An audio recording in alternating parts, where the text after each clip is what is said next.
She was 22 years old the morning she walked away from the only house that had ever sheltered her, with nothing but a small drawstring purse in her hand. And the man who sent her off was her own cousin's husband, Alden Cobb, who told the assembled kin that a widowed girl with no children and no dowry left was a mouth he could no longer justify feeding. She had $4 and a handful of coppers, every cent of it saved from 3 years of tending other women's gardens and mending other women's linens, and with 4 of those dollars she bought the abandoned quarry office at the edge of Harrow's Ledge, a granite town gone quiet since the big pit closed, sold to her outright by a company agent glad to be rid of the last liability on his books. It was, by any reasonable account, a foolish, desperate purchase. A squat stone building with a caved chimney and a floor thick with granite dust, standing beside a flooded pit that hadn't yielded a block of stone in 6 years.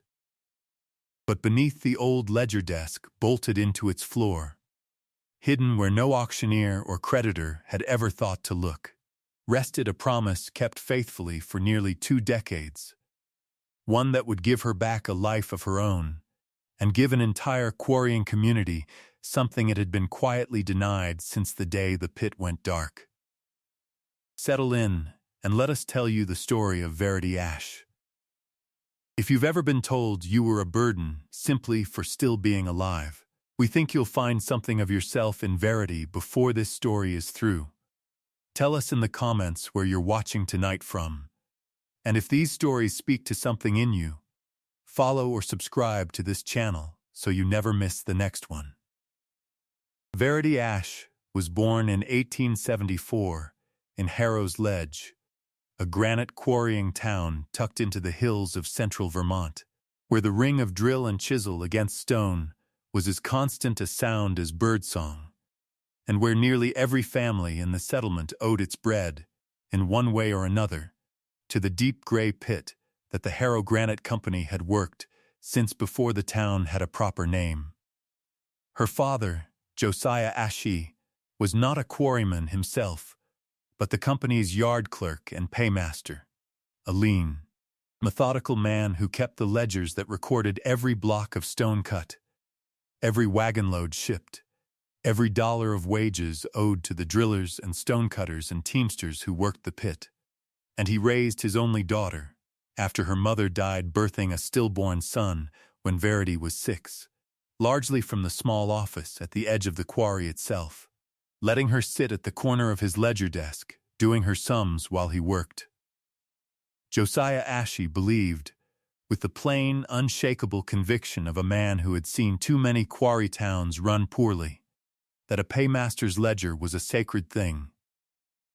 that the men breaking their backs against granite 6 days a week trusted him to record their wages honestly and pay them in full,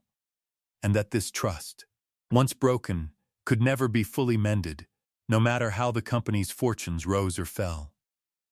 He taught Verity to read a ledger before she properly learned her catechism, teaching her that a column of figures, kept honestly, was a kind of promise made visible, and that a man's whole character could be read in whether his books matched the wages actually placed in his workers' hands. Verity absorbed this the way a child absorbs the deepest shape of a household, not as a lesson recited, but as the very air she breathed, learning to recognize each quarryman by name and family before she was 10, learning the particular pride of the Italian stonecutters who'd come to Harrow's Ledge for the fine carving work, the quiet endurance of the French-Canadian drillers who worked the deep face of the pit, and the careful, guarded dignity of a small community of black teamsters, descendants of men freed a generation before, who hauled the cut stone down to the rail siding, and who her father, alone among the company's officers, always paid on time and in full, without the petty deductions and delays other quarry paymasters in that era were known to practice against workers they considered easy to shortchange.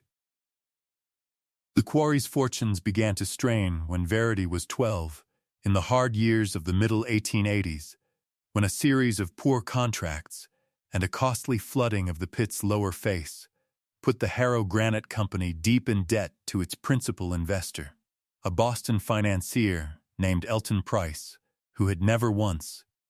in all the years the company bore his money, set foot in Harrow's ledge itself.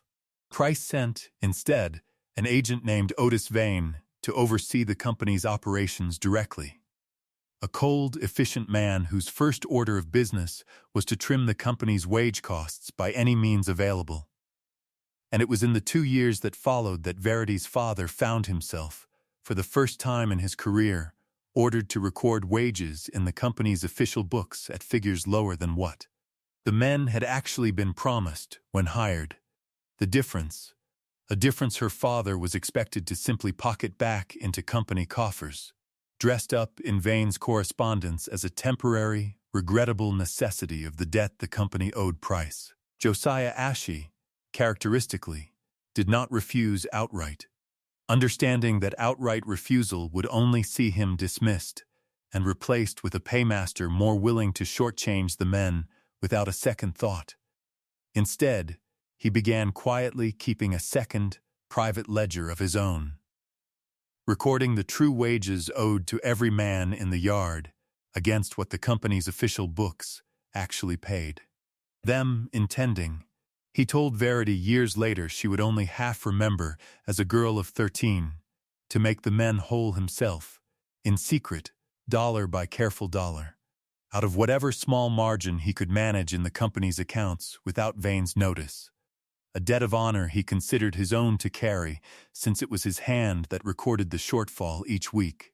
It was a dangerous, exhausting labor of conscience that Josiah Ashe carried alone for nearly 3 years, quietly making up back wages to families in need through small, unofficial payments he never spoke of publicly. Until the winter Verity turned 15, when he collapsed one bitter afternoon at the ledger desk itself, his heart failing him suddenly and completely, and died before the doctor summoned from the next town could even arrive. Verity's father's private ledger, the true record of what the company still owed its men, vanished from the office within days of his death. And though Verity, grieving and only 15,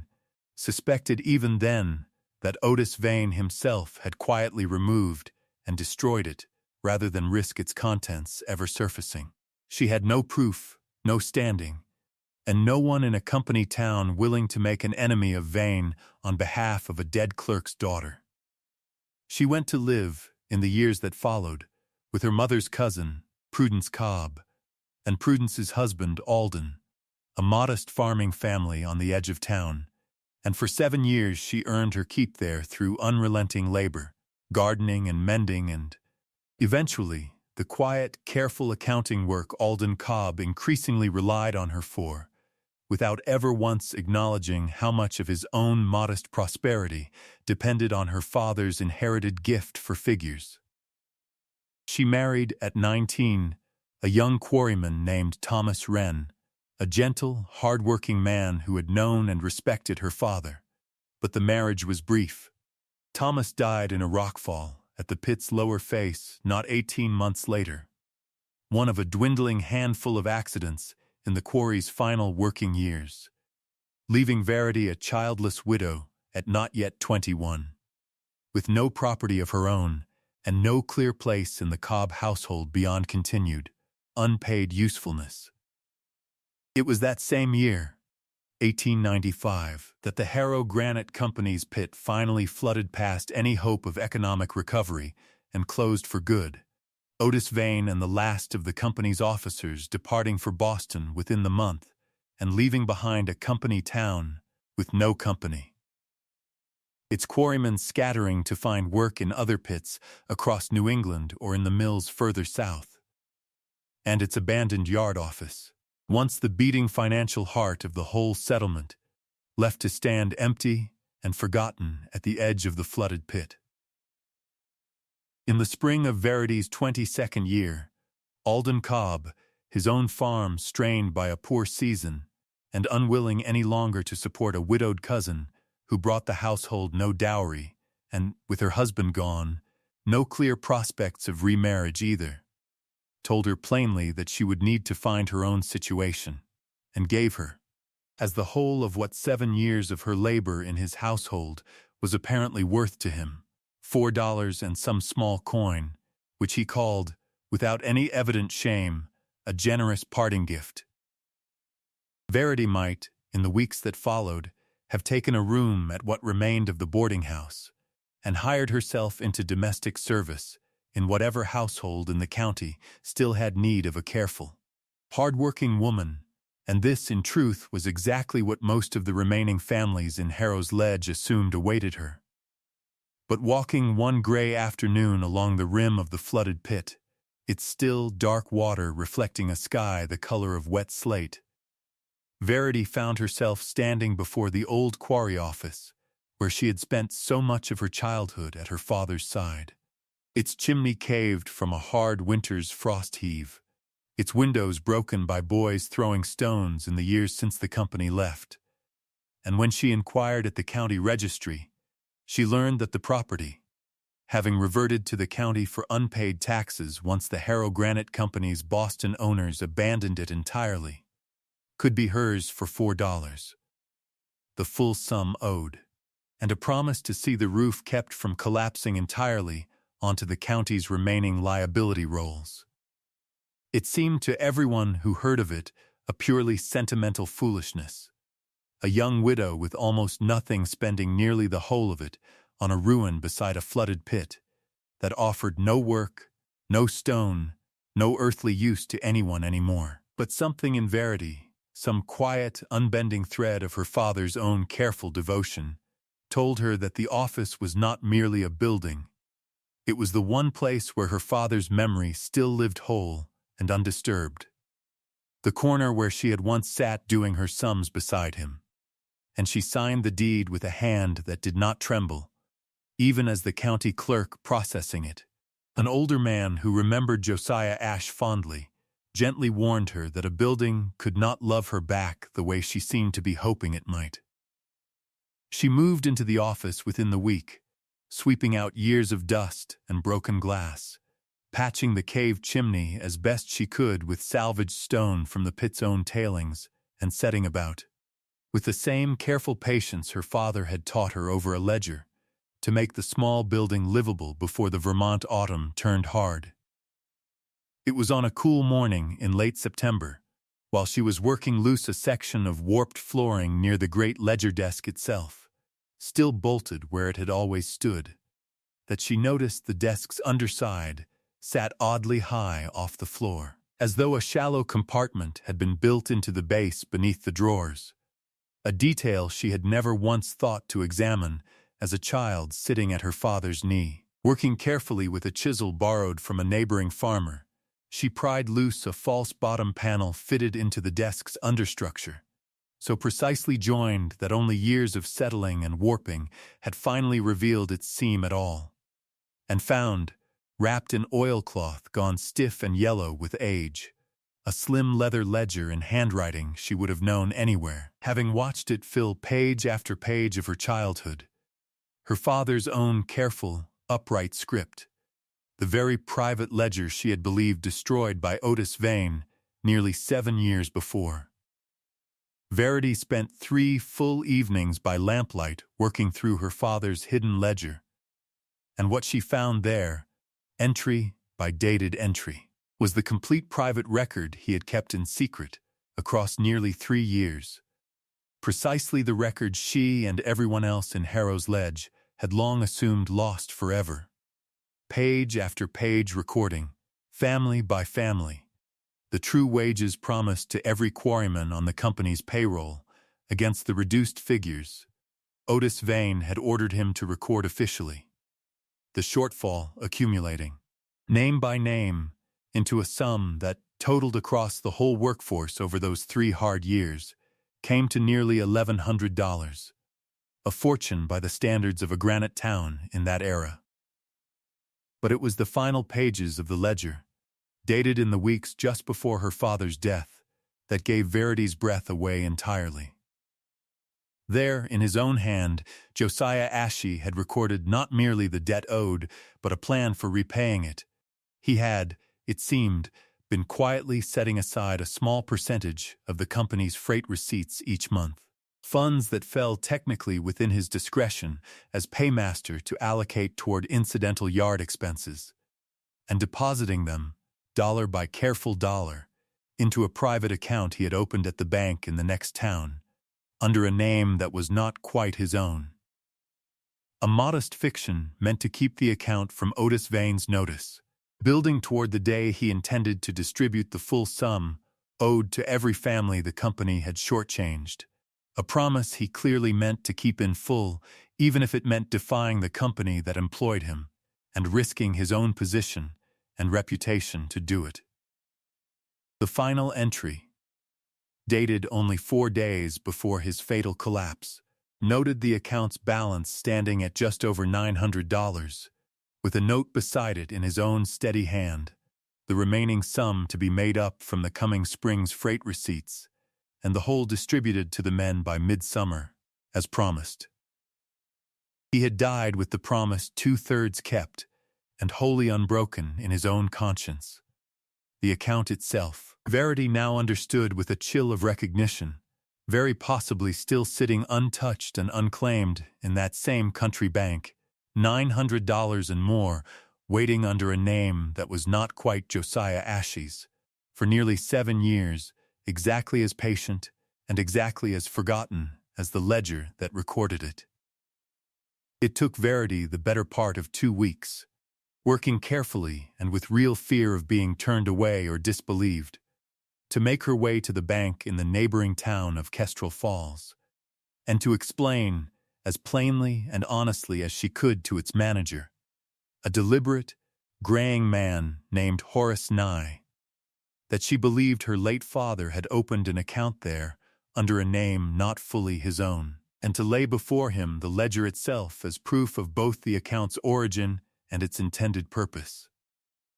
Horace Nye, to his considerable credit, did not dismiss her outright. He remembered. Once she described her father, a quiet, careful man who had come to his bank some years before, under the name Josiah Ash, without the final E, and had made small, regular deposits for nearly 3 years before ceasing entirely, the account sitting untouched and accruing modest interest ever since. Its balance now standing, Nye confirmed after consulting his own records, at just over $1,100, once the interest was reckoned in, very nearly the full sum Josiah's ledger recorded as owed.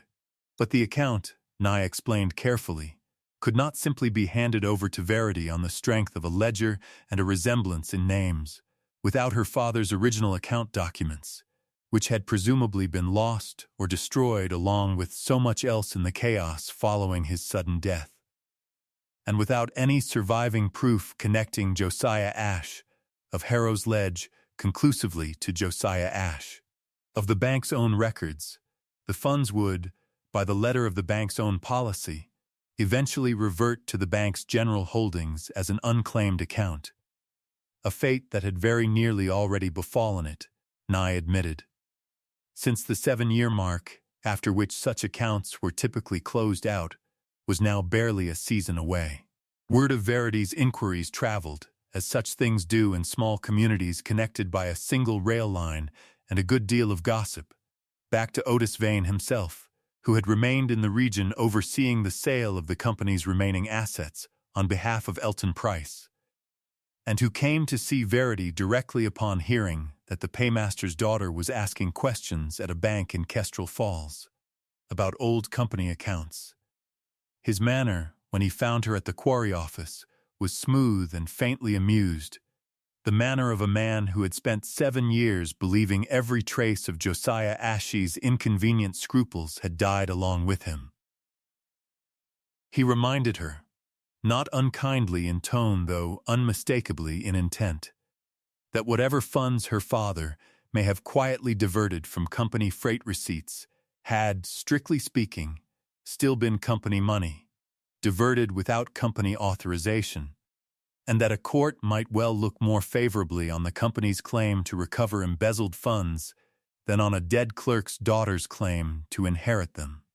particularly given that the account existed under a name not properly Josiah Ashley's own.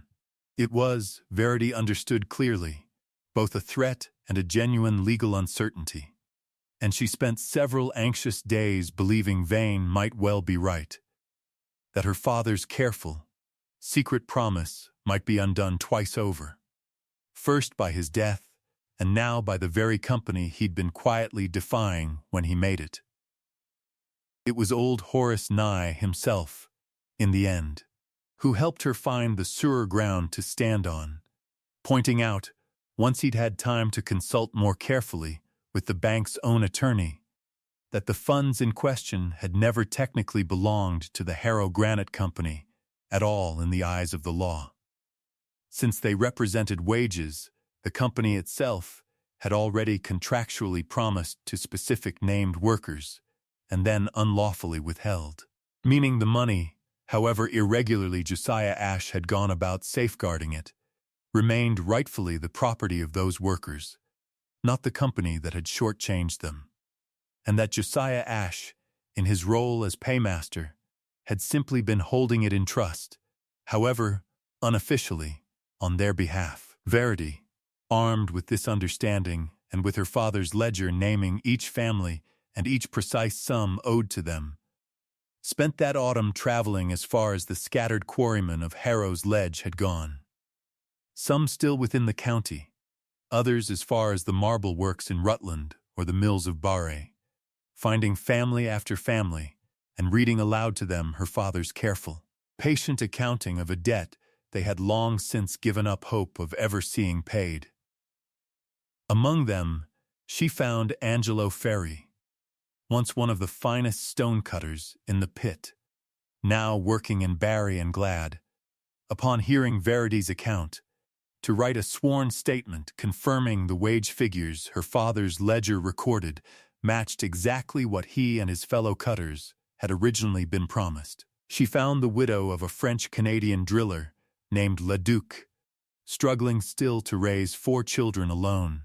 who wept openly at the notion that her husband's short-changed wages had never been forgotten after all,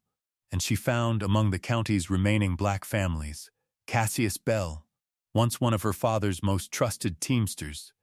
now working a small farm of his own, who agreed readily to help Verity carry her case before the county court, understanding as well as anyone in Harrow's Ledge the particular value of a paymaster who had once, alone among the company's officers, always paid a black teamster exactly what he was owed. The reckoning came before the county court that winter, Horace Nye's bank attorney arguing plainly, with Josiah Ashley's ledger and a growing stack of sworn statements from Ferry, the Leduc widow, Cassius Bell, and a dozen other quarrymen or their survivors laid before the judge,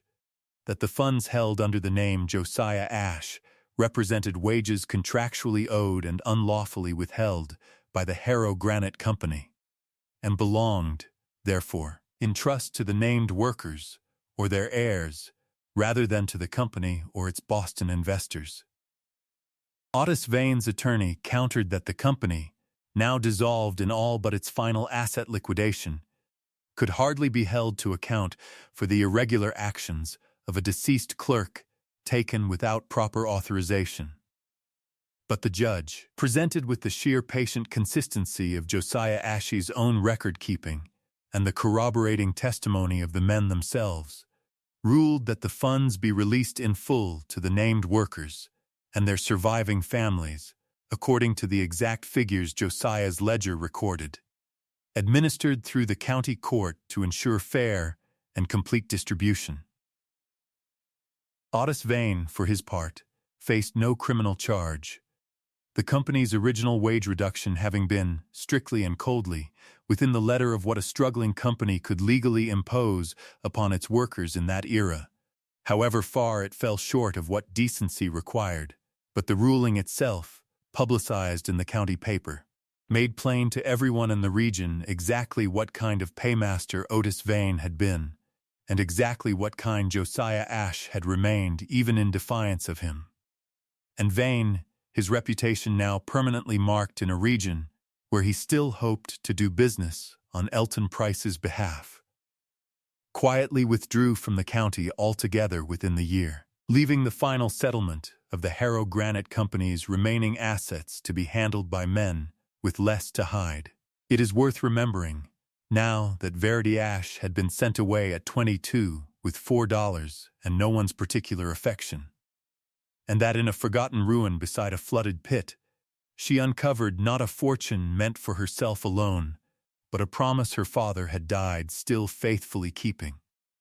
A promise that, once finally honored in full, returned to more than a dozen quarrying families a debt they had long since stopped believing anyone remembered owing them.